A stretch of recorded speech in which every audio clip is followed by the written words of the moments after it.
एक बार गौतम बुद्ध घूमते हुए एक नदी के किनारे पहुंचे। वहां उन्होंने देखा कि एक मछुआरा जाल बिछाता और उसमें मछलियां फंसने पर उन्हें किनारे रख दोबारा जाल डाल देता। मछलियां पानी के बिना तड़पती हुई मर जाती। बुद्ध यह देखकर द्रवित हो गए और मछुआरे के पास जाकर बोले, भैया, तुम इन निर्दोष मछलियों को क्यों पकड़ रहे हो? मछुआरा बुद्ध की ओर देखकर बोला, महाराज, मैं इन्हें पकड़कर बाजार में बेचूंगा और धन कमाऊंगा। बुद्ध बोले, तुम मुझसे इनके दाम ले लो और इन मछलियों को छोड़ दो। मछुआरा यह सुनकर खुश हो गया और उसने बुद्ध से उन मछलियों का मूल्य लेकर मछलियां बुद्ध को सौंप दी। बुद्ध ने जल्दी से वे सभी तड़पती हुई मछलियां वापस नदी में डाल दी। यह देखकर मछुआरा दंग रह गया और बोला, महाराज, आपने तो मुझसे मछलियां खरीदी थीं, फिर आपने इन्हें वापस पानी में क्यों डाल दिया? यह सुनकर बुद्ध ने कहा, ये मैंने तुमसे इसलिए खरीदी हैं ताकि इनको दोबारा जीवन दे सकूं। किसी की हत्या करना पाप है। यदि मैं तुम्हारा ही गला घोंटने लगूं तो तुम्हें कैसा लगेगा? यह सुनकर मछुआरा हैरानी से बुद्ध की ओर देखने लगा। बुद्ध बोले, जिस तरह मानव को हवा और पानी मिलना बंद हो जाए तो वह तड़प तड़प कर मर जाएगा, उसी तरह मछलियां भी यदि पानी से बाहर आ जाएं तो तड़प तड़प कर मर जाती हैं। उनमें भी सांस है। उनको तड़पते देखकर तुम कठोर कैसे रह सकते हो? बुद्ध की बातें सुनकर मछुआरा लज्जित हो गया और बोला, महाराज, आज आपने मेरी आंखें खोल दी। अभी तक मुझे यह काम उचित लगता था, पर अब लगता है कि इससे भी अच्छे काम करके मैं अपनी आजीविका चला सकता हूँ। मैं चित्र भी बनाता हूँ। आज से मैं चित्रकला से ही अपनी आजीविका कमाऊंगा। इसके बाद वह वहां से चला गया और कुछ ही समय में प्रसिद्ध चित्रकार बन गया। प्रेम और रोटी। असिस्टेंट काउंसिलर गस्टाफो फाक ने लुई के पिता के सम्मुख जब लुई से अपनी शादी का शुभ प्रस्ताव रखा, तब वृद्ध पिता का पहला सवाल था, तुम कितना पैदा कर लेते हो? 100 क्रोनर से ज्यादा तो नहीं कर पाता, लेकिन लेकिन कुछ नहीं। लुई के पिता ने बीच में टोककर कहा, तुम्हारी आमदनी काफी नहीं है। आह, लेकिन वह मुझे कितना प्यार करती है। मैं भी तो उसे प्राणों से ज्यादा चाहता हूं। हम दोनों एक दूसरे पर कितना विश्वास करते हैं। हो सकता है कुछ भी हो, लेकिन क्या 200 क्रोनर ही तुम्हारी सारी सालाना आमदनी है? हमारी जान पहचान पहले पहल लिडिंगो में हुई थी। सरकारी तनख्वाह के अलावा भी तुम्हें कुछ ऊपरी आमदनी है क्या? लुई के पिता ने जोर देकर पूछा। हाँ, अच्छा, हमारे ख्याल से इतना ही हम दोनों के लिए काफी है। और फिर देखिए हमारा आपस में प्रेम। सो तो बिल्कुल ठीक है, लेकिन मुझे साफो साफ कुछ हिसाब किताब तो बताओ। ओह, उत्सुक प्रेमी ने कहा, मैं कुछ ऊपरी काम करके काफी पैदा कर सकता हूँ। क्या क्या? और कितने का?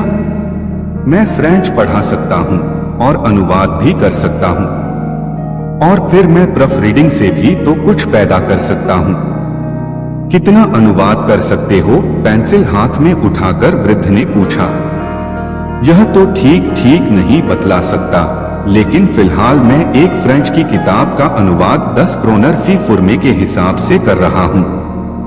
कुल मिलाकर कितने फर्मे हैं सारी किताब में? यही कुछ दर्जन कहना चाहिए। बहुत ठीक, यह कुल समझ लो 250 क्रोनर हुआ। इसके सिवा और क्या है? उफ, मैं कह नहीं सकता। कुछ ठीक तय नहीं है। क्या कुछ ठीक तय नहीं है? और तुम शादी करना चाहते हो? अरे बच्चों, मालूम होता है कि तुम जानते नहीं हो कि शादी होती क्या है। समझे? क्या तुम्हें मालूम है कि तुम्हारे बच्चे होंगे, उन्हें खिलाना पड़ेगा, पहनाना पड़ेगा, पढ़ाना पड़ेगा और उनके लिए न जाने क्या क्या और करना पड़ेगा। लेकिन फाक ने विरोध करते हुए कहा, बच्चे तो देर में भी हो सकते हैं और हम लोग इतना प्यार करते हैं कि बच्चों का जल्दी पैदा होना बिल्कुल निश्चित है। इसीलिए फिर कुछ रुककर लुई के पिता ने कहना शुरू किया, मेरे ख्याल से तुम दोनों के दोनों शादी करने पर तुले हुए हो, इसमें कोई शक नहीं। और ठीक है, लेकिन यह तो बताओ कि तुम्हें एक दूसरे में कौन सी बात अच्छी लगती है, क्योंकि मुझे लग रहा है कि मुझे तुम्हारे विवाह के लिए अब अनुमति देनी ही पड़ेगी। इसलिए अच्छा है कि जो समय तुम लुई के पास बैठकर बर्बाद करते हो, उसमें काम करके कुछ पैदा ही करो। वृद्ध की इस स्वीकृति से युवक फाक एकदम खिल उठा और उसने बड़े सम्मान और आदर के साथ उनके हाथ चूम लिए। भगवान ही जानता है वह उस वक्त कितना खुश था, और उसकी लुइयो वह भी तो फूली नहीं समाती थी। शाम को जब वे साथ साथ हाथ में हाथ डालकर घूमने गए तो कैसा सुंदर गर्व सा अनुभव कर रहे थे, और उनके मुखों पर एक विचित्र चमक सी खिल रही थी। अब वह शाम को उससे मिलने आने लगा था। साथ में वे छपे हुए कागज ले आया करता था, जिनका वह प्रूफ ठीक करता होता। इसका पापा के ऊपर बड़ा अच्छा असर पड़ा, और लुई ने भी सोचा कि मेरे लिए वह कितनी मेहनत करते हैं। यही सोचकर वह उसे चूम लेती। लेकिन एक दिन शाम को जरा जी बहलाने की गरज से वे थिएटर चले गए। वहां से लौटे तो एक सिकर में इस सब में पूरे 10 क्रोनर खर्च हो गए। इसी तरह कई और दिन शाम को वह ट्यूशन पर न जाकर लुई के साथ घूमने निकल गया। जैसे जैसे शादी का दिन नजदीक आता जाता था, अपना घर सजाने की फिक्र उन पर सवार होती जाती थी। इसलिए कुछ जरूरी चीजें भी खरीदनी थीं। उन्होंने एक बढ़िया सा पलंग खरीदा, जिसमें स्प्रिंगदार गड्ढे, बढ़िया चादर, तकिया और मच्छरदानी भी साथ में थे। लेकिन लुई को एक नीला रेशमी लिहाफू चाहिए था, क्योंकि उसके बाल पीले सुनहरे रंग के थे। सो वह भी खरीदा गया। इसके सिवाय उन्होंने लाल शेड वाला एक लैंप खरीदा, वीनस की एक चीनी की प्रतिमा खरीदी और एक मेज ली, जिसमें चाकू, छुरी, कांटे और शीशे के बर्तनों का एक बढ़िया सेट भी शामिल था। रसोई के लिए बर्तन खरीदने में लुई ने अपनी मां की सलाह और सहायता ली। तो इस तरह बेचारे असिस्टेंट काउंसिलर की नाक में दम था। इधर से उधर मकान ढूंढने के लिए दौड़े दौड़े फिरता, कारीगरों के काम की देखभाल करता, सब फर्नीचर आ गया या नहीं यह खबर रखता, चेक लिखता, क्या क्या नहीं करना पड़ रहा था बेचारे को। और इस बीच में स्वाभाविक ही है कि गस्टाफो कुछ पैदा नहीं कर सकता था। उसने सोचा शादी हो जाने पर फिर सब ठीक हो जाएगा, खूब किफायतशारी करेंगे। सबसे पहले तो एक छोटा सा ही मकान लेकर रहेंगे, और फिर सच बात तो यह है कि बड़े मकान के मुकाबले में छोटे मकान की सजावट अच्छी और आसानी से हो जाती है। तो इसलिए उन्होंने पहली मंजिल पर 600 क्रोनर पर एक मकान किराए पर लिया, जिसमें 2 कमरे, एक रसोई और जिन्स के लिए एक कोठरी थी। पहले लुई का ख्याल था कि खुली छत वाले 3 कमरे ठीक रहेंगे। फिर उसने सोचा, जब हम एक दूसरे से इतना प्यार करते हैं तब इन सब बातों से क्या होता है। आखिर कमरे सजस जाकर ठीक हो ही गए। सोने के कमरे में 2 पलंग इस तरह खड़े थे माना किसी रथ के पहिए हों और वह रथ जीवन यात्रा पर चल दिया हो। नीले नीले लिहाफू, दूध सी सफेद पलंग की चादरें, बेलबूटों से कढ़े हुए तकिए के गिलाफू सब तितर बितर पड़े हुए बड़े खुशनुमा लग रहे थे। 200 क्रोनर का लुई का पियानो था जो दूसरे कमरे में रखा था। दूसरा कमरा बैठने, खाने और पढ़ने लिखने के लिए भी था। इसमें एक बड़ी और बढ़िया राइटिंग टेबल और मेल खाती हुई कुर्सियों के साथ एक डाइनिंग टेबल थी, एक बड़ा गिल्ट के फ्रेम का दर्पण, एक सोफा और एक किताबों का केस सारे के सारे कमरे की शोभा को बढ़ाकर जैसे उसमें बड़ा सुख और आराम सा भरे देते थे। विवाहोत्सव शनिवार की रात को संपन्न हुआ था और दूसरे दिन रविवार को काफी दिन चढ़े तक पति पत्नी सोए हुए थे। गस्टाफो पहले उठ बैठा, हालांकि सूरज की तेज रोशनी किवाड़ों की संदों में होकर आ रही थी। फिर भी उसने किवाड़ों को खोला नहीं, प्रत्युत लाल शेड वाला लैंप जला दिया, जिसके अरुण प्रकाश में वीनस की चीनी की प्रतिमा एक रहस्य भरी आभा से ज्योतित होकर खिल पड़ी। तृप्त और अलसाई बधू भी पास ही लेटी हुई थी। वह खूब मीठी नींद सोई थी, और क्योंकि इतवार का दिन था इसलिए सड़क पर मालस बाग के ठेले और खचड़ों का वह कोलाहल नहीं था जो उसे रोज जगा देता था। और जरा देर बाद ही गिरजे का मधुर घंटा टन टन बजने लगा, मानो पुरुष और नारी के मृदुल मिलन से उत्पन्न सौंदर्य सृष्टि के शुभावसर पर बाजे बजाकर बधाइयां दे रहा हो। लुई ने करवट बदली। गस्टाफो पर्दे के पीछे कपड़े पहनने चला गया, जहां से फिर वह रसोई में खाने की तैयारी के लिए आदेश देने चला गया। तांबे और टीन के नए नए बर्तन वह कैसे जगमग चमचमा रहे थे, और यह सब उसी का तो था और था उसकी प्यारी पत्नी का। उसने रसोइये से कहा, पास के ही रेस्तरों में जाओ और कह दो कि ठीक वक्त पर 2 जनों के लिए खाना यहाँ भेज दिया जाए। रेस्तरां का मालिक गस्टाफ और लुई के इस विवाह के विषय में पहले से ही जानता था और उसे खाना तैयार करके रखने के लिए आदेश भी 1 दिन पहले ही मिल चुका था। आज वह केवल सूचना पाने की प्रतीक्षा कर रहा था। तत्पश्चात दूल्हा महाशय फिर लौटकर शयनगृह के द्वार पर पहुंचे और धीरे से किवाड़ों को खटकाकर कहा, क्या मैं अंदर आ सकता हूं?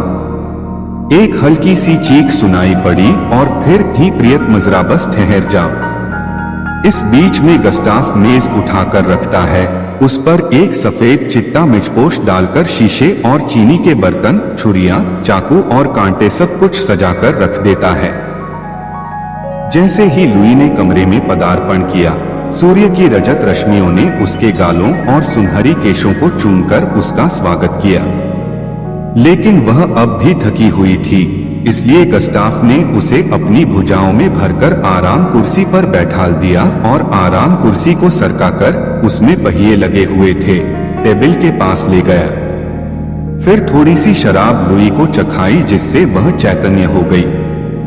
जरा सोचिए तो, अगर उसकी माता को मालूम हो जाए कि मेरी बेटी शराब पीती है तो शादी हो जाने पर तो यह किया जा सकता है। शादी करने का एक यही तो फायदा है कि बहुत सी न करने की बातें करने के लिए मिल जाती हैं। नया पति अपनी नई नई पत्नी की तनिक सी सुविधाओं का, जरा से आरामों का ध्यान रखता है। कितना आनंद आता है इसमें। यह तो ठीक है कि कुमारावस्था में भी मैंने बड़ी बड़ी दावतें खाई थीं, लेकिन उनसे क्या मुझे आनंद मिला था? कुछ भी तो नहीं। इस प्रकार की बातें गस्टाफ बियर के गिलास में ओंठ लगाए सोच रहा था। और यह कुंवारे लोग भी कैसे खोखले दिमाग के होते हैं, कूढ़ मगज। अरे शादी नहीं करना चाहते, यह भी कोई बात है भला? और कितने खुदगरज हैं यह लोग। इन लोगों पर तो मेरे ख्याल से टैक्स लगाना चाहिए, टैक्स जैसे कुत्तों पर लगता है। किंतु लुई अपने विचारों में इतनी कट्टर नहीं है। वह बड़ी सहूलियत और मीठेपन से इस बात को जोर देकर कहती है कि वे बेचारे जो शादी नहीं करते रहन के काबिल हैं। अगर उनकी हैसियत शादी करने की हो तो वे कुंवारे कभी नहीं रहे। गस्टाफ के दिल में जरा सी कसक है, हाँ, लेकिन सुख कोई धन से ही तो नहीं मिलता। नहीं, लेकिन खैर कोई बात नहीं, थोड़े दिन में ही बहुत सा काम मिल जाएगा और तब फिर सब काम ठीक से चलेगा। और इस समय तो वह बढ़िया बढ़िया खाने खा ही रहा है, मेवे, मिठाइयां और शराब। लुई सशंकित हो उठती है और संकोच से पूछ बैठती है, क्या हम हमेशा ही इस ढंग से रह सकेंगे? और उत्तर में गस्टाफ उसके गिलास में थोड़ी सी शराब और उड़ेल देता, वो तुम बड़ी पगली हो लुई, बेकार डरती हो। ऐसा दिन रोज रोज नहीं आता मेरी लुई। जीवन बहुत सुंदर है और यदि उसकी इस सुंदरता का उपभोग करने का अवसर मिले तो उसे छोड़ना नहीं चाहिए। शाम को 6 बजते हैं और 2 घोड़ों वाली एक शानदार फिटन उनके दरवाजे पर आकर खड़ी होती है। बात की बात में वे उस पर हवा खाते होते हैं। लुई और गस्टाफ बड़े आराम से सीट का सहारा लेकर बैठते हैं। जब उनके जान पहचान वाले और मित्र उन्हें राह चलते मिल जाते हैं और बड़े ताज्जुब और ईर्ष्या से उनका अभिवादन करते हैं, तब वे बड़ा सुख अनुभव करते हैं। इस असिस्टेंट काउंसलर के हाथ अच्छा माल लगा है।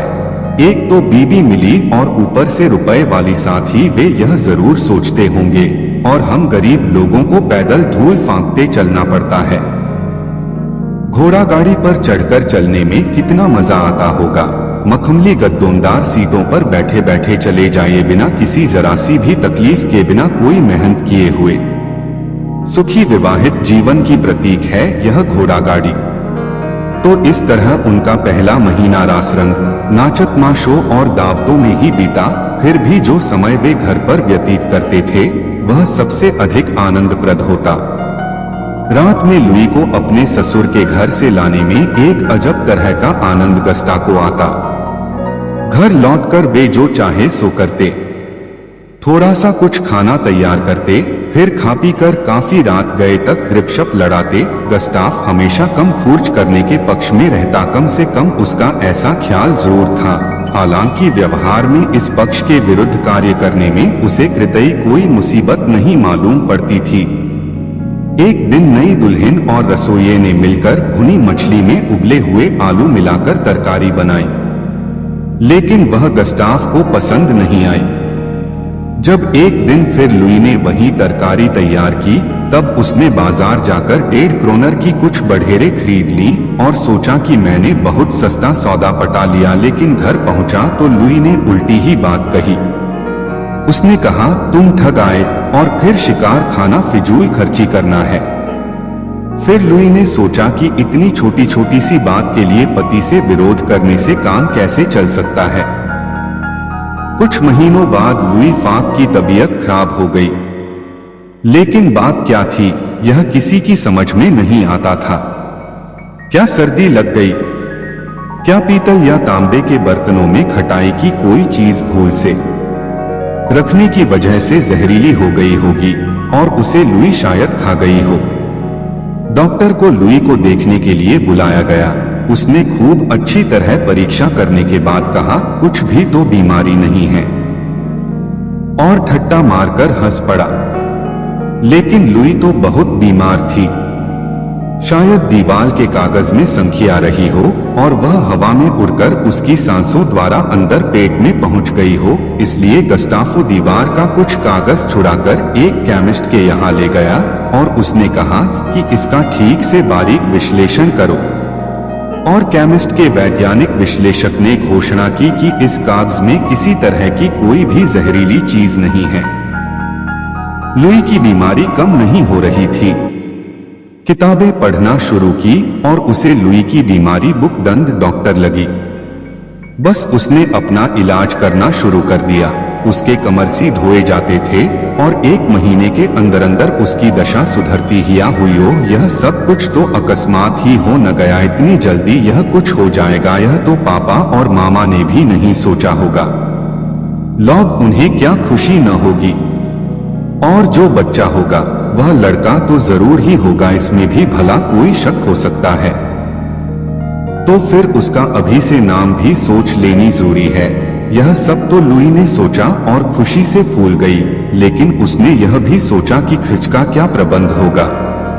और पति से बोली, देखो जी, तुमने अभी तक अपनी आमदनी बढ़ाने के लिए कोई भी प्रयत्न नहीं किया है और जो कुछ फिलहाल कमा रहे हो उससे तो कृतई अभी भी पूरा नहीं पड़ता। यह ठीक है कि अब तक हम लोग जुड़ा ठाट बाट से रहते रहे हैं, लेकिन मैं सोचती हूँ कि अब जरा खर्च कम करना होगा और तभी काम ठीक से चल सकता है। दूसरे ही दिन असिस्टेंट काउंसलर साहब अपने एक बैरिस्टर दोस्त के पास प्रॉमिसरी नोट पर रुपया उधार लेने पहुंचा। गस्टाफो ने अपने दोस्त को समझाया कि कितने जरूरी खर्चे उसके सिर पर आ पड़े हैं। हाँ, बैरिस्टर ने मानते हुए कहा, यह तो ठीक है ही। शादी करना और कुटुंब बढ़ाना बड़ा महंगा व्यापार है। मैं तो कभी इस व्यापार में हाथ नहीं डाल सकाए। यह सुनकर आगे और खुशामद करना गस्टाफ की हया ने पसंद नहीं किया। खाली हाथ जब वह घर लौटकर पहुंचा तो खबर मिली कोई दो अनजान आदमी तुम्हें पूछते थे। नहीं नहीं, वे सैनिकों की तरह हट्टे कट्टे जवान थोड़े ही थे, वे काफी प्रौढ़ व्यक्ति थे। अरे तब मेरे उपसला के मिलने वाले होंगे, मेरी शादी के बारे में सुनकर आए होंगे। जही नहीं नौकर बीच में टोककर बोला, वे उपसला वाले नहीं थे, वे यहीं के स्टाखामी थे और लाठियां लिए हुए थे। हमारी समझ में तो कुछ आया नहीं, लेकिन वे कह गए हैं कि हम अभी लौटकर आते हैं। गस्टाफ फिर बाजार चला गया और इस बार रसभरी खरीद लाया। घर आकर उछलते हुए बोला, जरा सोचो तो सही लुई, सिर्फ 1.5 क्रोनर में इतनी सारी रसभरी, और तब जब मौसम नहीं है इनका। कैसा बढ़िया सौदा रहा है न? सो तो ठीक है, टके सेर ऊंट बिकता है तो भी महंगा होता है। जब पैसा नहीं होता पास में, बतलाओ न हम क्या इन फिजूल खर्चियों को बर्दाश्त कर सकते हैं। प्रिय, कोई परवाह नहीं है, मैंने कुछ और काम ढूंढ लिया है। लेकिन हमारे ऊपर जो कर्जा है सो कर्जा तो क्या हुआ, मैं और कुछ रुपया लेकर उसे चुकाने का प्रबंध कर रहा हूं। हाँ, लुई ने करुणा प्रदर्शित करते हुए कहा, तो क्या वह एक और नया कर्जा हमारे सर पर नहीं होगा? अगर होता भी है तो क्या हुआ, एक जगह से तो छुटकारा होगा। लेकिन तुम खामखा यह परेशान करने वाली बातें क्यों छेड़ बैठती हो? कैसी बढ़िया रस भरी हैं और इनके ऊपर शैरी का एक गिलास कितना मजा देगा जानती हो? और इतना कहते ही गस्टाफ ने नौकर को हुक्म दिया, जाकर फौरन शैरी की एक बोतल ले आओ, सबसे अच्छी वाली। उस दिन तीसरे पहर को जब लुई सोकर उठी तो उसने फिर कर्ज का सवाल उठाया। उसका ख्याल था कि वह जो कुछ कहने जा रही हैं उससे गस्टाफो नाराज नहीं होगा। नाराज तो वह हो ही नहीं सकता। तब क्या वह घर के लिए कुछ रुपया चाहती थी? लुई ने समझा, पंसारी का रुपया नहीं दिया गया है, गोश्त वाला धमकी देता था, और वह फिटन वाला सईस भी कहता है कि हिसाब तय कर लो। बस असिस्टेंट काउंसिलर साहब ने फरमाया, सिर्फ इतना ही। अरे तो इनका तो कल ही पाई पाई चुकता कर दूंगा, लेकिन हमें और बात भी तो सोचनी चाहिए। आज शाम को पार्क में घूमने चलोगी ना? लेकिन फिटन पर नहीं चलेंगे, प्राण से ही काम चल सकता है। और शाम आई, वे पार्क गए और एल्हेम्ब्रा रेस्तरां में खाना खाया। वहां मजा तो बहुत आया गस्टाफ को, क्योंकि आसपास बैठे हुए अन्य लोग उन लोगों को नए अल्हड़ प्रेमी प्रेमिका समझ रहे थे। लेकिन यह विचार लुई को अच्छा नहीं लगा, और खास तौर से तब जब उसने बिल देखा। बाप रे, इतने में तो हम घर पर बढ़िया खाना खा सकते थे। वह धीरे से चिल्ला भी पड़ी। तो एक के बाद एक करके 8 महीने समाप्त हो गए। 9वां महीना आया, बच्चे के लिए कपड़े चाहिए थे, झूला चाहिए था, और भी न जाने कितनी चीजें चाहिए थीं। खर्च का प्रबंध करने में गस्टाफ को बड़ी बड़ी कठिनाइयों का सामना करना पड़ा। पंसारी और साइस ने उधार देना बंद कर दिया, क्योंकि उनके भी तो बीबी बच्चे हैं जिन्हें खिलाना पिलाना फनाना भी उतना ही जरूरी है जितना गस्टाफो के लिए अपने कुटुंब की अनिवार्य आवश्यकताओं की पूर्ति करना जरूरी है। उफ, कैसी लिप्सा है यह।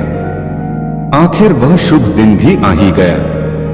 पैदा हुई लड़की, उसे पालने के लिए एक नर्स भी रखनी जरूरी थी, और जब वह अपनी उस नवजात पुत्री को गोद में खिलाता होता तो वैसे ही दौड़ दौड़ कर किसी लेनदार की आवाजों और चिल्लाहट को खुशामद से गिड़गिड़ाकर शांत करने लग जाता। नए नए खर्चे रोज पैदा होते ही गए, और वह उनके दुर्वह भार के नीचे बुरी तरह पिचा जा रहा था। इसमें कोई संदेह नहीं कि कुछ अनुवाद करने का काम उसे मिल गया, लेकिन उस काम को वह सफलतापूर्वक करता भी तो कैसे, जब उसे कृदम पर तरह तरह की समस्याओं का सामना करना पड़ता था। इसी दुरावस्था में गस्टाफ अपने ससुर से सहायता मांगता है, लेकिन वह उसे बहुत रुखेपन से जवाब देता है, मैं इस बार तो तुम्हारी मदद किए देता हूँ, लेकिन आइंदा फिर कभी नहीं करूँगा। मेरे पास जो कुछ भी थोड़ा सा बचा है वह मेरे ही लिए काफी नहीं है, और फिर तुम ही मेरे लिए अकेले नहीं हो। खैर, तो जैसे तैसे काम चला ससुर की सहायता से। माँ के लिए बढ़िया बढ़िया भोजन जरूरी थे ही, चूजे और बढ़िया शराब भी तो, और बच्ची के लिए रखी गई नर्स को भी वेतन देना ही पड़ता था। खैर, सौभाग्यवश जैसे तैसे लुई फिर बिल्कुल अच्छी हो गई। उसका पहला सौंदर्य और आकार लोग आए तब एक दिन ससुर ने फिर दामाद से कहा, अगर बर्बाद नहीं होना चाहते तो अब आइंदा और बच्चों के लिए कोशिश मत करना। फिर भी कुछ दिनों तक गस्ताफो फाक का छोटा सा कार्टून प्रेम और ऋण पर पलता रहा, लेकिन और कब तक पलता रहता। एक दिन दिवालियेपन में आकर गला दबोच ही तो लिया। घर के मालस बाप की कुर्की पर चढ़ने की नौबत आ गई। तब एक दिन लुई के पिता आकर मां बेटी दोनों को लेकर चलते बने। सिकर्म में बैठते बैठते वृद्ध यह कहने से न चुका, मैंने अपनी पुत्री एक ऐसे शख्स को उधार दी थी जिसने उसकी इज्जत उतारकर उसे साल भर बाद ही लौटा दिया। लुई खुशी से गस्टाफ के साथ रहती, लेकिन वहां तो पेट के लिए एक नाज का दाना तक भी तो नसीब नहीं था। वह अकेला रह गया। एक दिन कुक अमीन वही लाठी वाले लोग आए और उसके मकान से रसोई के बर्तन तक उठाकर ले गए। घर में न एक फूटी कौड़ी बची, न पानी पीने को एक गिलास, और न लेटने को टूटी चारपाई, और न फटा बिस्तर ही। गस्ताफो का असली जीवन अब शुरू हुआ था। उसने किसी तरह एक दैनिक समाचार पत्र में प्रूफरीडी की जगह पाली थी, जहां उसे रात को 8-8, 10-10 घंटे तक काम करना पड़ता था। सरकारी नौकरी उसकी अब भी बाकी थी, हालांकि तरक्की रुक गई थी क्योंकि वह दिवालिया घोषित नहीं किया गया था। ससुर साहब ने उसके ऊपर इतनी दया जरूर की कि उसे इतवार को अपनी पत्नी और पुत्री से मिलने की अनुमति दे दी, लेकिन एक क्षण के लिए भी वह लुई को अकेले में गस्टाफ के पास नहीं रहने देता था। जब शाम को वह अपने अखबार के ऑफिस में जाने लगता था तो वे लोग उसे दरवाजे तक पहुंचाने आते थे और वह अपने कुचले हुए मरे हुए आत्मसम्मान को लेकर विदा हो जाता था। अपने ऊपर से सारे बोझ को उतारने में संभव है गस्टाफ को 20 वर्ष लग जाएं और तब क्या वह अपनी पली और पुत्री का भरण पोषण कर सकेगा? शायद नहीं, और अगर दुर्भाग्य से इसी बीच में उसके वृद्ध ससुर साहब ढुरक जाएं, तब तो वे सबके सब बिना घर बार के हो जाएंगे। इसलिए उस क्रूर हृदय वाले अपने वृद्ध श्वसुर के प्रति भी उसे कृतज्ञ होना चाहिए जिसने इतनी निर्ममता से उसके सारे मानवीय सुख को उससे जबरदस्ती छीन लिया। हाँ, और मानव जीवन स्वयं भी तो आज इतना कठोर और कुरूप हो उठा है। खेत में हल चलाने वाले जानवरों का गुजारा तो आसानी से हो जाता है, लेकिन सारी सृष्टि में मनुष्य ही ऐसा प्राणी है जिसे अपना पेट भरने के लिए मेहनत मजदूरी करने की जरूरत पड़ती है। कितनी शर्म की बात है। और यह शर्म चीख चीख कर पूछ रही है कि इस जीवन में हर एक इंसान को क्यों मेवे मिठाई खाने को नहीं मिलते, अरे क्यों रोटी भी नहीं मिलती। बुद्ध की सिखावन। भगवान बुद्ध की धर्मसभा में एक व्यक्ति प्रतिदिन जाया करता था और उनके प्रवचन सुना करता था। उसका यह क्रम 1 महीने तक चला, लेकिन उसके जीवन पर इसका कोई प्रभाव नहीं पड़ा। बुद्ध बार बार समझाते थे, लोभ, द्वेष और मोह पाप के मूल हैं। इन्हें त्यागो, पर वह बेचारा इन बुराइयों से बचना तो दूर, इनमें और फंसता ही जा रहा था। बुद्ध कहते थे, क्रोध करने वाले पर जो क्रोध करता है उससे उसका ही अहित होता है, पर जो क्रोध का जवाब क्रोध से नहीं देता वह एक भारी युद्ध जीत लेता है। हैरान होकर वह बुद्ध के पास गया और उन्हें प्रणाम निवेदन करके बोला, भते, 1 महीने से मैं आपके प्रवचन सुन रहा हूं, लेकिन मुझ पर उनका जरा भी असर नहीं पड़ा। बुद्ध ने मुस्कुराकर उसकी ओर देखा और कहा, अच्छा, कहाँ के रहने वाले हो? श्रावस्ती का। यहाँ राजगृह से श्रावस्ती कितनी दूर है उसने बता दिया। कैसे जाते हो वहां? सवारी से। कितना समय लगता है? इतना, उसने हिसाब लगाकर बता दिया। ठीक, अब यह बताओ, यहां बैठे बैठे राजगृह पहुंच गए, यह कैसे हो सकता है? वहां पहुंचने के लिए तो चलना होगा। बुद्ध ने बड़े प्यार से कहा, तुमने सही कहा, चलने पर ही मंजिल पर पहुंचा जा सकता है। इसी तरह अच्छी बातों पर असर तभी पड़ता है जब उन पर अमल किया जाए। उपदेश का मोल। गौतम बुद्ध एकांत स्थान पर बैठकर साधना में लीन थे। कुछ देर के पश्चात उन्होंने अपनी आंखें खोली तो अपने प्रिय शिष्यों को सामने पाया। सभी शिष्य गौतम बुद्ध से कुछ जानने के लिए आतुर थे।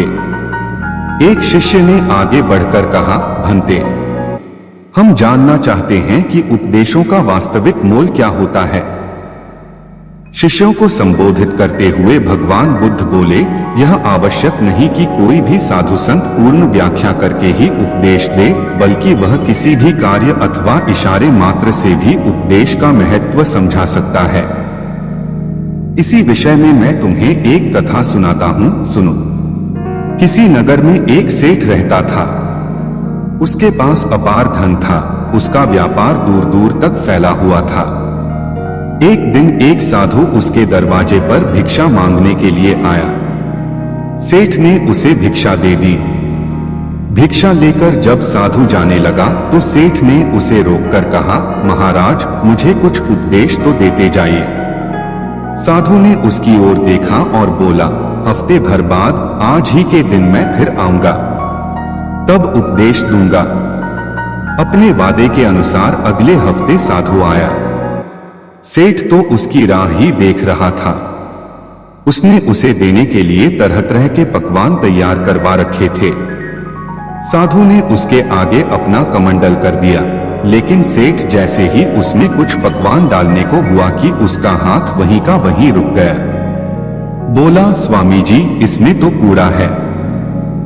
तो साधु ने प्रश्न भरी निगाह से उसकी ओर देखा। सेठ ने कहा, इसे साफ कर दीजिए। साधु ने उसे झाड़कर पोंछ दिया। सेठ ने उसमें खाने की चीजें डाल दी। भिक्षा लेकर साधु जाने लगा तो सेठ ने कहा, महाराज, आप तो जा रहे, क्या भूल गए कि आज आपने मुझे उपदेश देने का वचन दिया था? साधु बोला, अरे, क्या तुम्हें उपदेश नहीं मिला? तो सुनो, मेरे कमंडल में जब गंदगी थी तो तुमने उसमें खाने की चीजें नहीं डाली, उसे साफ करा लिया। इसी तरह तुम्हारे अंदर काम, क्रोध, लोभ, मोह आदि जाने कितनी बुराइयां भरी पड़ी हैं। पहले उन्हें साफ करो, तब कुछ पा सकोगे। तब सेठ को साधु के उपदेश का मोल समझ में आया और उसने उसको अपने जीवन में ढालने का प्रयत्न किया। आलस का फल। गौतम बुद्ध के प्रिय शिष्यों में एक ऐसा भी था जो बहुत आलसी था, परंतु वे उसे भी उतना ही स्नेह करते जितना अन्य शिष्यों को। एक दिन गौतम बुद्ध ने उस शिष्य को एक कथा सुनाते हुए कहा, किसी गांव में एक ब्राह्मण रहा करता था। वह बड़ा भला आदमी था, लेकिन साथ ही काम को टाला करता था। वह यह मानकर चलता था कि जो कुछ होता है भाग्य से होता है। वह अपने हाथ पैर नहीं हिलाता था। वह बहुत आलसी था। एक दिन एक साधु उसके घर आया। ब्राह्मण और उसकी घरवाली ने उसका खूब आदर सत्कार किया। साधु ने चलते समय खुश होकर ब्राह्मण से कहा, तुम बहुत गरीब हो, लो, मैं तुम्हें पारस पथरी देता हूं। 7 दिन के बाद मैं आऊंगा और इसे ले जाऊंगा। इस बीच तुम जितना सोना बनाना चाहो बना लेना। ब्राह्मण ने पथरी ले ली। साधु चला गया। उसके जाने के पश्चात ब्राह्मण ने घर में लोहा खोजा। उसे बहुत थोड़ा लोहा मिला। वह उसी को सोना बनाकर बेच आया और कुछ सामान खरीद लाया। अगले दिन स्त्री के बहुत जोर देने पर लोहा खरीदने बाजार में गया तो लोहा कुछ महंगा था। वह घर लौट आया। 2-3 दिन बाद फिर वह बाजार गया तो पता चला कि लोहा अब पहले से भी महंगा हो गया है। कोई बात नहीं, उसने सोचा, 1-2 दिन में भाव जरूर नीचे आ जाएगा, तभी खरीदेंगे। किंतु लोहा सस्ता नहीं हुआ और दिन बीतते गए। 8वें दिन साधु आया और उसने अपनी पथरी मांगी तो ब्राह्मण ने कहा, महाराज, मेरा तो सारा समय यूं ही निकल गया, अभी तो मैं कुछ भी सोना नहीं बना पाया। आप कृपा करके इस पथरी को कुछ दिन मेरे पास और छोड़ दीजिए। लेकिन साधु राजी नहीं हुआ। उसने कहा, तुम जैसा आदमी जीवन में कुछ नहीं कर सकता। तुम्हारी जगह और कोई होता तो कुछ का कुछ कर डालता।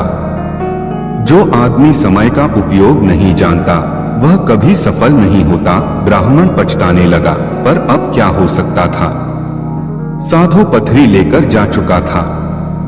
उसे अपने आलस और भाग्य पर जरूरत से ज्यादा यकीन की कीमत चुकानी पड़ी।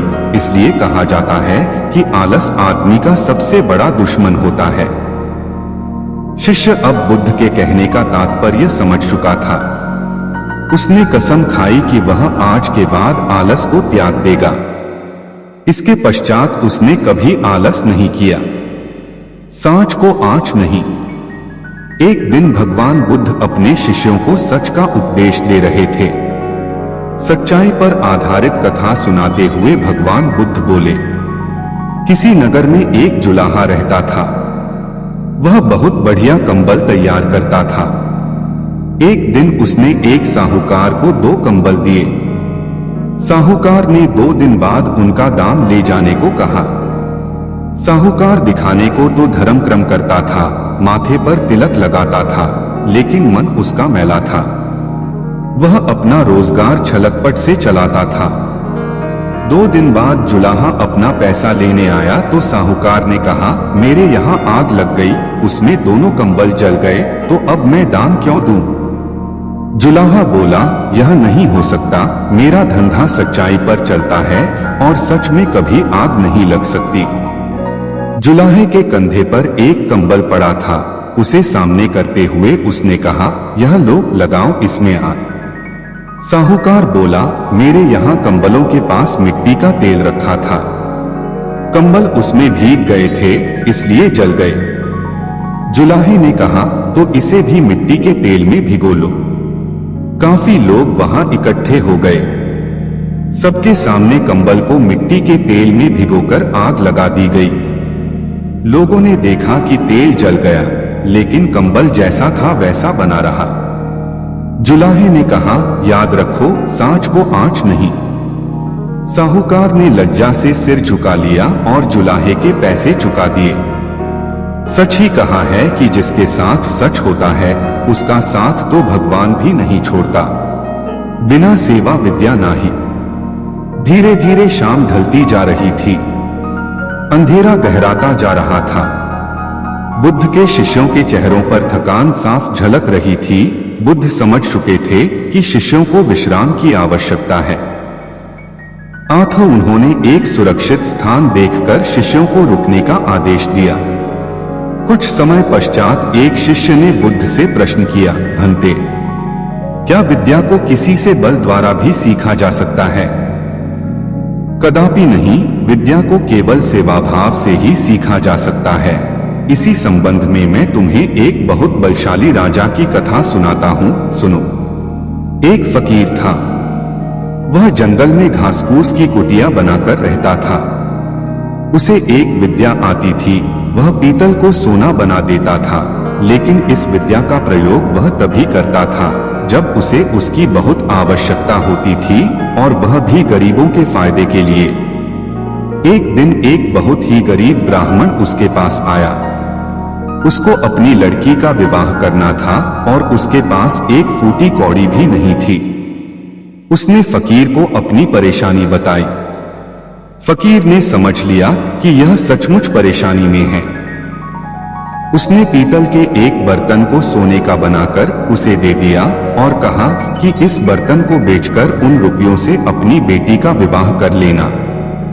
ब्राह्मण उस बर्तन को लेकर एक सुनार की दुकान पर गया। जब उसने सुनार को वह बर्तन दिखाया तो सुनार को संदेह हुआ, ऐसे फटेहाल आदमी के पास सोने का बर्तन हो न हो, यह राजा का ही है। सुनार उसे पकड़कर राजा के पास ले गया। राजा ने पूछा कि क्या बात है, तो उसने सारी बात सच सच बता दी।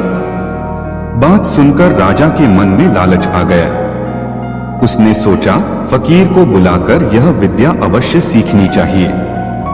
यह सोचकर उसने ब्राह्मण को तो छोड़ दिया, साथ ही अपने एक सिपाही से कहा कि जाओ और उस फकीर को पकड़कर ले आओ। सिपाही गया और थोड़ी देर में ही फकीर को लेकर आ गया। राजा ने कहा, फकीर, तुम पीतल को सोना बनाना जानते हो? फकीर बोला, जी हाँ। राजा ने कहा, यह विद्या हमें सिखा दो। फकीर निडरता से बोला, नहीं, मैं ऐसा नहीं कर सकता। जानते हो मैं कौन हूं? राजा ने कड़क कर कहा। फकीर बोला, जानता हूं, खूब अच्छी तरह से जानता हूं। राजा को बहुत गुस्सा आया। उसने कहा, मैं तुम्हें 15 दिन का समय देता हूं। अगर इस बीच तुमने मुझे विद्या सिखा दी तो ठीक, नहीं तो फांसी पर लटकवा दूंगा। उसने फकीर को भेज दिया। वह रोज शाम को उसके पास सिपाही भेजता कि वह तैयार है या नहीं। फकीर का एक ही उत्तर, नहीं। ऐसी विद्या को राजा छोड़ना नहीं चाहता। उसने देख लिया कि फकीर को डराने धमकाने से कोई नतीजा नहीं निकलेगा, तो उसने दूसरा उपाय सोचा। जब 7 दिन बाकी रह गए तो उसने अपना भेष बदला और फकीर के पास जाकर उसकी सेवा करने लगा। उसने फकीर की इतनी सेवा की कि फकीर खुश हो गया। फकीर ने पूछा, बोल तू क्या चाहता है? राजा ने कहा, मुझे आप वह विद्या सिखा दीजिए जिससे आप पीतल से सोना बना देते हैं। फकीर ने उसे विद्या सिखा दी और कहा, देख, इसका इस्तेमाल दीन दुखियों की भलाई के लिए ही करना। राजा अपने महल में आ गया। 15वें दिन उसने फकीर को बुलाया और कहा, बोलो, विद्या सिखाने को तैयार हो या नहीं? फकीर ने कहा, नहीं। तो तुम्हें फांसी लगवा दूं?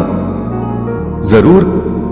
तब राजा ने गर्व से हंसकर कहा, जिस विद्या का तुम्हें इतना घमंड है उसे मैं जानता हूं। इतना कहकर राजा ने एक पीतल के बर्तन को सोने का बनाकर दिखा दिया। फकीर ने कहा, राजन, तुमने यह विद्या किसी की सेवा करके सीखी है। विद्या कभी भी डरा धमकाकर हासिल नहीं की जा सकती। सभी शिष्य कहानी का अर्थ समझ चुके थे। इसके पश्चात सभी ने एक साथ भोजन किया और विश्राम करने लगे। शांति का मार्ग। एक दिन गौतम बुद्ध अपने शिष्यों के मध्य शांति की चर्चा कर रहे थे। चर्चा करते हुए उन्होंने अपने शिष्यों को एक कथा सुनाई। एक व्यापारी था। उसने व्यापार में खूब कमाई की, बड़े बड़े मकान बनवाए, नौकर चाकर रखे, लेकिन दुर्भाग्य की बात है कि उसके दिन फिर गए। व्यापार में घाटा आया और वह एक एक पैसे के लिए मोहताज हो गया। जब उसकी परेशानी असहनीय हो गई, तब वह एक साधु के पास गया और रोते हुए बोला, महाराज, मुझे कोई मार्ग बताइए जिससे मुझे शांति मिले। साधु ने पूछा, तुम्हारा सब कुछ चला गया? व्यापारी ने कहा, हाँ महाराज। साधु बोला, तुम्हारा था तो उसे तुम्हारे पास रहना चाहिए था। वह चला कैसे गया? व्यापारी चुप हो गया। जन्म के समय तुम अपने साथ कितना धन लाए थे? स्वामी जी, जन्म के समय तो सब खाली हाथ आते हैं। साधु बोला, ठीक है, अब यह बताओ कि मरते समय अपने साथ कितना ले जाना चाहते हो? मरते समय साथ कौन ले जाता है? जो मैं ले जाऊंगा। साधु बोला, जब तुम खाली हाथ आए थे और खाली हाथ जाओगे तो फिर चिंता किस बात की करते हो? व्यापारी ने कहा, महाराज, जब तक मौत नहीं आती तब तक मेरी और मेरे घर वालों की गुजर बसर कैसे होगी? साधु हंस पड़ा, जो धन के भरोसे रहेगा उसका यही हाल होगा। तुम्हारे हाथ पैर तो हैं, उन्हें काम में लाओ। पुरुषार्थ सबसे बड़ा धन है। ईश्वर पर भरोसा रखो। शांति का यही एकमात्र मार्ग है। व्यापारी की आंखें खुल गईं। उसका मन शांत हो गया। जाने कितने वर्षों के बाद पहली बार रात को उसे चैन की नींद आई और उसके शेष दिन बड़े आनंद में बीते। प्रातःकाल दैनिक कार्यों से निवृत्त होकर गौतम बुद्ध के सभी शिष्य एकत्र हो गए। गौतम बुद्ध ने संदेश देना आरंभ किया। बोले, आज मैं तुम्हें ऐसे व्यक्ति की कथा सुनाता हूँ जिसके पास सब कुछ होते हुए भी वह दुखी था। गौतम बुद्ध ने कहना आरंभ किया। किसी नगर में एक सेठ रहता था। उसके पास लाखों की संपत्ति थी, बहुत बड़ी हवेली थी, नौकर चाकर थे। फिर भी सेठ के मन को शांति नहीं थी। एक दिन किसी ने उसे बताया कि अमुक नगर में एक साधु रहता है। वह लोगों को ऐसी सिद्धि प्राप्त करा देता है कि उससे मनचाही वस्तु मिल जाती है। सेठ उस साधु के पास गया और उसे प्रणाम करके निवेदन किया, महाराज, मेरे पास धन की कमी नहीं है, पर फिर भी मेरा मन बहुत अशांत रहता है। आप कुछ ऐसा उपाय बता दीजिए कि मेरी अशांति दूर हो जाए। सेठ ने सोचा कि साधु बाबा उसे कोई ताबीज दे देंगे या और कुछ कर देंगे जिससे उसकी इच्छा पूरी हो जाएगी, लेकिन साधु ने ऐसा कुछ भी नहीं किया। अगले दिन उसने सेठ को धूप में बिठाए रखा और स्वयं अपनी कुटिया के अंदर छाया में जाकर चैन से बैठा रहा। गर्मी के दिन थे। सेठ का बुरा हाल हो गया। उसको बहुत गुस्सा आया, पर वह उसे चुपचाप पी गया। दूसरे दिन साधु ने कहा, आज तुम्हें दिन भर खाना नहीं मिलेगा। भूख के मारे दिन भर सेठ के पेट में चूहे कूदते रहे। अन्न का एक दाना भी उसके मुंह में नहीं गया, लेकिन उसने देखा कि साधु ने तरह तरह के पकवान उसी के सामने बैठकर बड़े आनंद से खाए। सेठ सारी रात परेशान रहा। उसे एक क्षण को भी नींद नहीं आई। वह सोचता रहा कि साधु तो बड़ा स्वार्थी है। तीसरे दिन सवेरे ही उठकर उसने अपना बिस्तर बांधा और चलने को तैयार हो गया। तभी साधु बाबा उसके सामने आकर खड़े हो गए और बोले, सेठ क्या हुआ? सेठ ने कहा, मैं यहाँ बड़ी आशा लेकर आपके पास आया था, लेकिन मुझे यहाँ कुछ नहीं मिला। उल्टे ऐसी मुसीबतें उठानी पड़ी जो मैंने जीवन में कभी नहीं उठाई। मैं जा रहा हूं। साधु हंसकर बोला, मैंने तुम्हें इतना कुछ दिया, पर तूने कुछ भी नहीं लिया। सेठ ने विस्मय भाव से साधु की ओर देखा और बोला, आपने तो मुझे कुछ भी नहीं दिया। साधु ने कहा, सेठ, पहले दिन जब मैंने तुम्हें धूप में बिठाया और स्वयं छाया में बैठा रहा, तब मैंने तुम्हें बताया कि मेरी छाया तेरे काम नहीं आ सकती। जब मेरी बात तेरी समझ में नहीं आई तो दूसरे दिन मैंने तुम्हें भूखा रखा और स्वयं खूब अच्छी तरह खाना खाया। उससे मैंने तुम्हें समझाया कि मेरे खा लेने से तेरा पेट नहीं भर सकता। सेठ, याद रख, मेरी साधना से तुझे सिद्धि नहीं मिलेगी। धन तूने खुद पुरुषार्थ से कमाया है और शांति भी तुझे अपने ही पुरुषार्थ से मिलेगी। सेठ की आंखें खुल गईं। अब उसे अपनी मंजिल पर पहुंचने का रास्ता मिल गया था। साधु के प्रति कृतज्ञता व्यक्त करता हुआ वह अपने घर लौट आया। बुद्ध की सहनशीलता, गौतम बुद्ध सत्य, अहिंसा और सहिष्णुता की प्रतिमूर्ति थे। इन्हीं सद्गुणों का उपदेश वे घूम घूम कर देते और लोगों से इन्हें अपनाने का आग्रह करते। एक दिन वे किसी गांव में पहुंचे। वहां कुछ ऐसे अज्ञानी लोग थे जो बुद्ध के विरोधी थे। वे बुद्ध को अपशब्द कहने लगे। यह देखकर बुद्ध के शिष्यों को बहुत बुरा लगा। उन्होंने बुद्ध से इसका विरोध करने का आग्रह किया तो बुद्ध ने उन्हें समझाया कि ये लोग तो अपशब्द ही कह रहे हैं। यदि ये पत्थर भी मार रहे होते तो भी मैं कहता कि मारने दो। मैं जानता हूं कि ये कुछ कहना चाहते हैं, लेकिन क्रोध के कारण कह नहीं पा रहे। 10 साल पूर्व यदि ये ही लोग मुझे गाली देते तो मैं भी इन्हें गाली देता, किंतु अब तो लेन देन से मुक्ति मिल गई है। क्रोध से अपशब्द निकलते हैं। यहाँ तो क्रोध भवन कब का ढह चुका है। बुद्ध के विचार सुनकर अपशब्द कहने वाले हैरान रह गए। बुद्ध ने आगे अपने शिष्यों से कहा, इन लोगों को बताओ कि पिछले गांव में क्या हुआ था। शिष्यों ने बताया, वहां के लोग फल व मिठाइयां लेकर आए थे और आपने यह कहकर वे चीजें लौटा दी कि अब लेने वाला विदा हो चुका है। 10 साल पहले आते तो मैं ये सभी उपहार ले लेता।